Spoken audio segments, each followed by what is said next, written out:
Kanchipuram silk brocade ഫാബ്രിക്കിലാണ് ഈ wedding sari വന്നിട്ടുള്ളത്. എനിക്ക് ഏറ്റവും ഇഷ്ടപ്പെട്ടത് ഈ സാരിയുടെ കോമ്പിനേഷൻ ആണ്. Golden yellow and wine rare ആയിട്ടുള്ള ഒരു കോമ്പിനേഷനുമാണ് ഇത്. നമ്മൾ ഒരുപാട് വെഡിങ് സാരീസിലൊന്നും അങ്ങനെ കാണുന്നത്. നല്ല വൈറ്റ് ബോർഡേഴ്സ് രണ്ട് സൈഡിലും കൊടുത്തിട്ടുണ്ട്. എൻറ്റയർ സാരിയിലും ഇതുപോലെ ഒരു സെൽഫ് ഡിസൈൻ പാറ്റേണിലാണ് കോപ്പർ സെറിയിൽ ചെയ്തിരിക്കുന്നത്.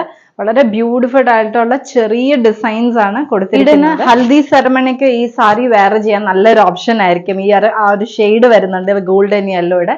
അല്ലെങ്കിൽ ബ്രൈഡ്സിന് വെഡിങ്ങിന് വേണേലും ഈ സാരി വെയർ ചെയ്താൽ നല്ല ഭംഗിയാണ്. 3 സെക്ഷൻസ് ആയിട്ടാണ് ഈ സാരിയുടെ പല്ലുവിലെ ഇടുന്നത്. ഒരു ബ്രൊക്കേഡ് പാറ്റേണിലാണ് ഈ സാരിയുടെ ബ്ലൗസ് പീസ് വന്നിരിക്കുന്നത്. നമുക്ക് ബോർഡേഴ്സിലൊക്കെ വർക്ക് ചെയ്ത് വെയർ ചെയ്യുമ്പോൾ നല്ല സൂപ്പർ ആയിരിക്കും. നല്ലൊരു ക്ലാസ് ലുക്ക് തരുന്ന ഒരു സാരിയാണ്. നല്ലൊരു സൂപ്പർ കോമ്പിനേഷൻ. ഈ Kanchipuram silk brocade wedding sari is below 10,000 rupees.